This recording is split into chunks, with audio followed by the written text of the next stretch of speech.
I've got another ScrawlrBox. Hi everyone, if you're new here, my name is Sally and I'm a mixed media artist in Australia, and if you're not new here, welcome back. Now I know I just uploaded a ScrawlrBox video 2 videos ago. Yeah, 2 weeks ago. That's because box 109 got to me late and I also unboxed it a couple of weeks after it arrived to my house. So in the meantime, I have ScrawlrBox 110, which just arrived. So today we're going to open up the box, review all the supplies, and make some artwork with the prompt word included in the zine and all the supplies included. So let's go do that now. Alrighty, what have we got?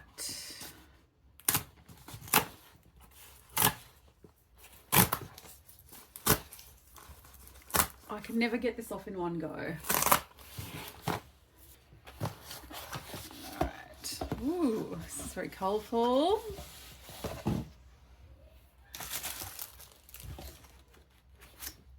Oh my goodness.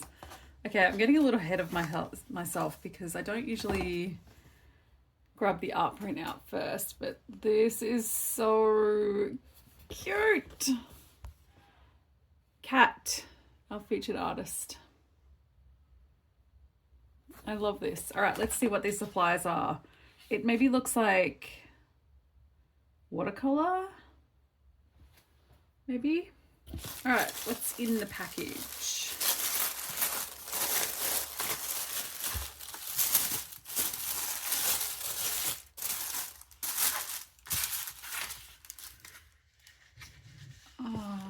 Yes, the Karin brush markers. I have used brush paint markers from this brand before, but these look different. This is different packaging. Calligraphy, graphic design, illustration, Real Brush Pro. Oh, goodness. Ooh, okay, so yeah, it's got a finer brush nib than the other ones, and we've got 3 colors: orange, red, canary, and turquoise. Hello Echo.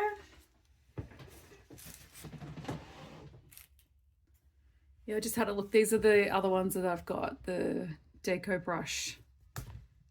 So it's got like a thicker nib. Compare the two. And this looks, it's like liquidy. It's like liquid. So I'm keen to read about that and see what it is, because the pigment deco brush is a acrylic, but this is definitely like an ink. Okay, and then what else have we got? There's our little sticker, my little frog friend. That is very cute. That's going straight onto my sketchbook. An angled brush. Echo. Just waiting for Echo to move past. Yeah, a number 8 angled brush. I love these. And then we have a Derwent line marker in black, 0.3. The sun this morning is crazy. And 2 Rembrandt Polycolor Lyra pencils in light carmine and light cobalt.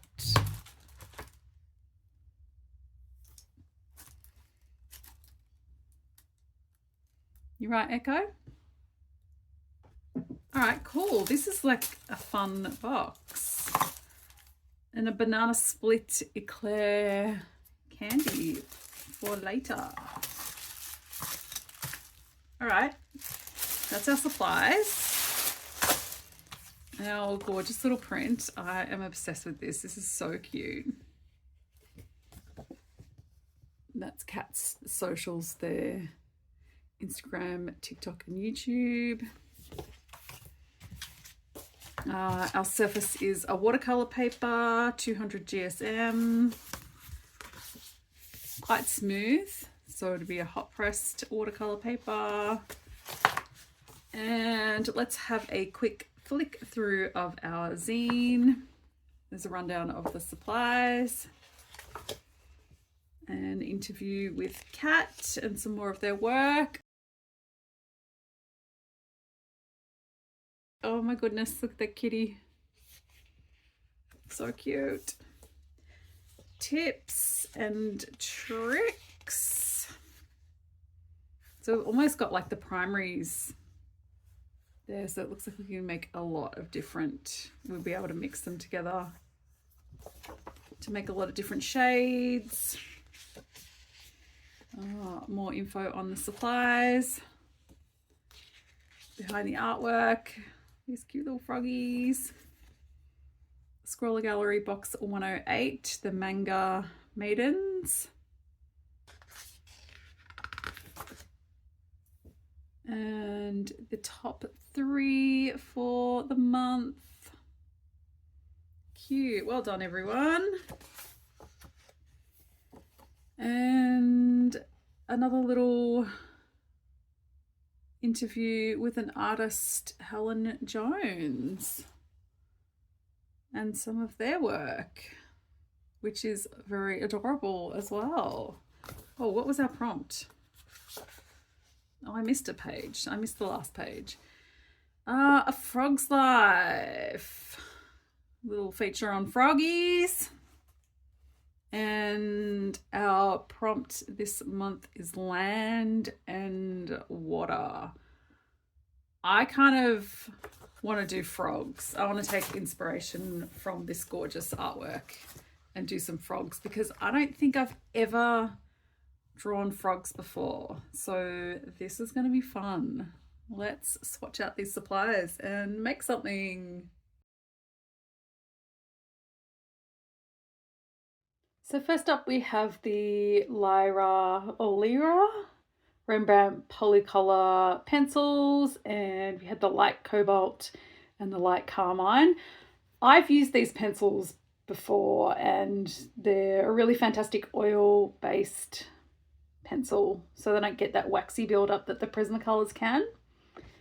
And then we had the fine liner from Derwent, and now we go into these Karin Real Brush Pro brush tip markers.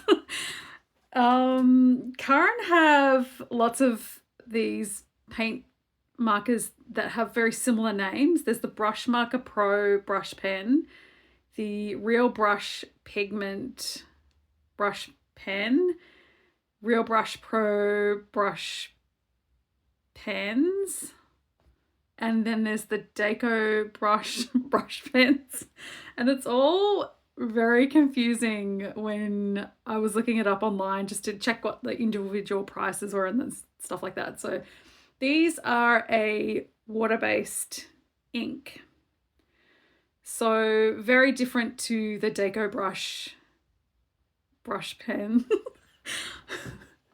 that I mentioned earlier when I was doing the unboxing, because that's an acrylic paint, whereas these are a water-based pigment ink. So you can use them very much like a watercolor. So you can see here I've scrubbed some into the palette, and then I'm mixing some different colors together. And I noticed that when you activate, like when you put it on the paper straight from the brush, but then you activate it with water, you can really dissolve it quite easily. Like it didn't leave any marks. So that was really interesting. And I just tried some wet on wet here. When I do the swatching, I just like to experiment with layering and mixing colors and just seeing how things work. And then it's when I usually get my ideas about what kind of artwork I'm going to create by what kind of colors I can mix and how things layer together. I was also taking inspiration from the art print that we got, those cute little frogs. And so I was experimenting with blending this way And this was a tip that I read in the zine. If you lay the two colours next to each other with a slight gap in between, and then you can use a damp brush to sort of blend them together, and that worked quite well. You get a really seamless blend from this ink, and they don't dry down like an actual ink. So ink tends to be, when it dries, you can't shift it. These will definitely be reactivated with water. So that's just something to keep in mind. Don't get them wet because they will shift around. So I was just blending the pencils together. And I did some little thumbnails in my sketchbook with some ideas about what I wanted to do. I definitely decided I was going to draw some frogs. And I did use a graphite pencil just to sketch because I didn't want to go straight in with these very pigmented colored pencils. And when I was searching around for frog references, I came across these bright blue poison dart frogs, I think they're called. Yeah, I just looked it up again. It's the poison dart frog, and they were really, really striking. And I thought, well, it's not blue, it's turquoise, but I also have a blue pencil. So I figured I could make it look quite blue. And they have black spots on them. So it was just a really interesting looking frog. And it's crazy that this exists in the wild, the color that it is. So yeah, I sketched out a couple of little thumbnails just to get my composition, and decided to go in with the brush marker using it like a watercolor. So I used it from the palette so I could get it a little soft, and then I could build it up just using it directly from the marker. And they were really, really easy to use. And I think they would actually be really great to use for calligraphy. And it does mention that they're great for calligraphy because you get that real nice brush texture when you do long strokes. Using it like this, I would tend to just pick up a watercolor instead of like using this specific art supply. With acrylic paint markers, that kind of makes more sense to me personally because you can use those directly to paint on the page. Whereas I feel like with this, when I'm diluting it with water, I love the effect of it, but I would probably just do that with ink or watercolor. But they were really, really very pigmented and nice, bright, clear colors. So a good supply. I just probably personally don't have a lot of use for this.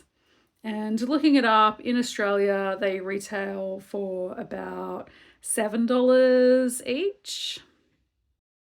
And you can also get boxes of full sets with like 72 colors or 60 colors, 26 colors, that sort of thing. So if this looks like a supply that you'd be interested in using, then you can get like full sets of them. So I just mixed some of the turquoise with some of the orange red to get this muted brown, because if you mix complementary shades, it really neutralizes them.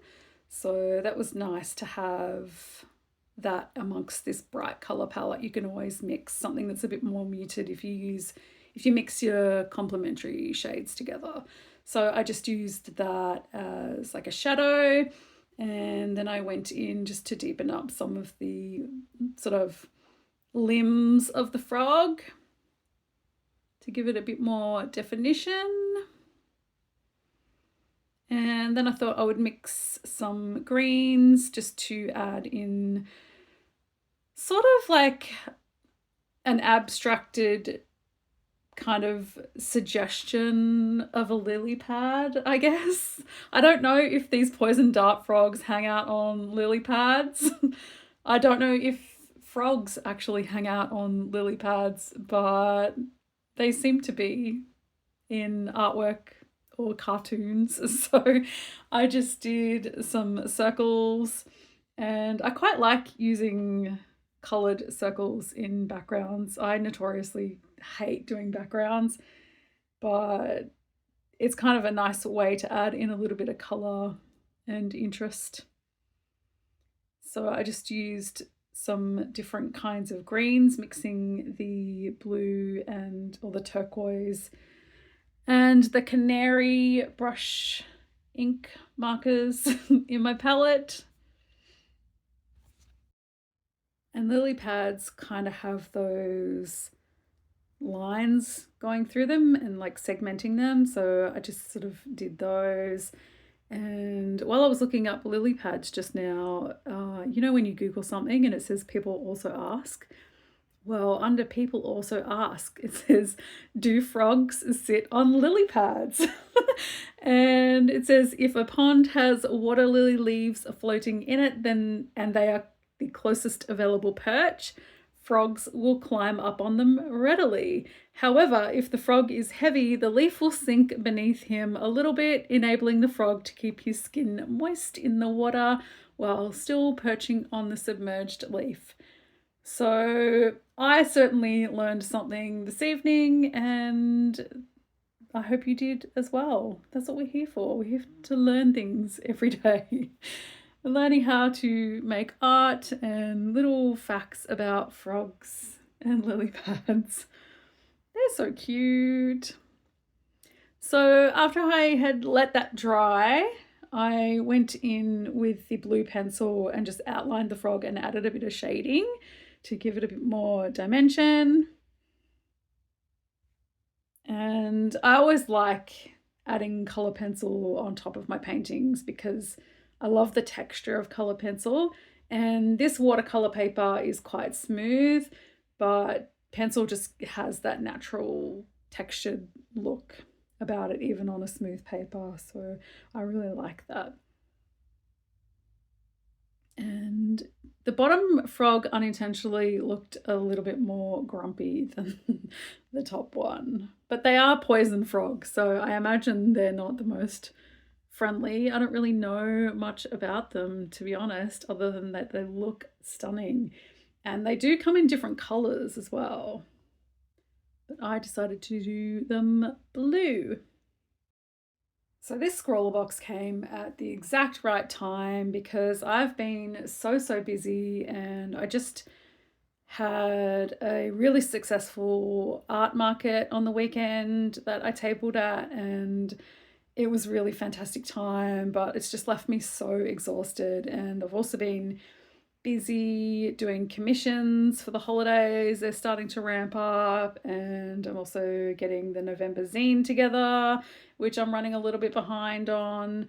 And yeah, so it's just been a lot. So I love getting the ScrawlrBox because I'm like, that's the video. Unboxing it's no drama. I get a prompt word so I don't have to think so much about what I'm going to make. And yeah, so I'm glad that this came on this week. And speaking of the zine, I would like to give a big shout out to my Ko-fi members who really do such an amazing job at supporting me with a little financial contribution every month, and in return they get 2 zines, and some of them get an art print as well on the Art Lover tier, and I really just want to thank them so much for their ongoing support. I appreciate y'all so much, and the information about the memberships is in the description box down below. So like I said before, these poison dart frogs have black splodges on them, and some of them have really intricate patterns, almost like a Rorschach kind of looking frog. But some of them also have just like black spots. So I just did spots just to keep it kind of simple, and that's where the black fine liner came in perfect for this. And then I just decided to use the brush markers directly onto the top of the diluted sort of watercolor-ish way that I'd used it earlier, just to add a little bit more interest to my lily pads. And yeah, before I had realized that I hadn't really used the orange red at all, so I just did some little splotches in the background there, and then I was like, oh my goodness, I haven't even used the red pencil yet. I do like to use everything that comes in the box in the one artwork. Like, you don't have to, but I like to do that. So I just used the red to create a border, deepened up some of the sections on my little lily pads again because I just wanted them to look a bit more interesting, I guess. And then I decided to add the canary and the orange red in my palette and do like a really soft peachy sort of background, and then went in with my red pencil again. And this is the finished artwork. My two cute little poison dart froggies.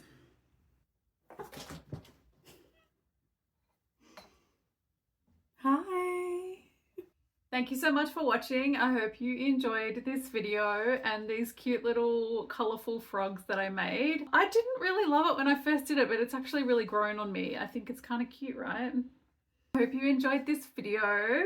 Give it a thumbs up if you did, and consider subscribing to the channel for more art stuff. I am almost finished my sketchbook, so we will have a sketchbook tour. If not next week, the week after, definitely, but it might be next week. So make sure you're subscribed, turn on the notifications so you'll know every time that I upload. I have a lot of viewers that are outside of Australia, so if you hit the notification bell, then you won't have to figure out what the time zones are. It'll just tell you when I've uploaded, so it'll take all that guesswork out for you. And yeah, thank you so much for watching and being here and supporting the channel, and I'll see you next time.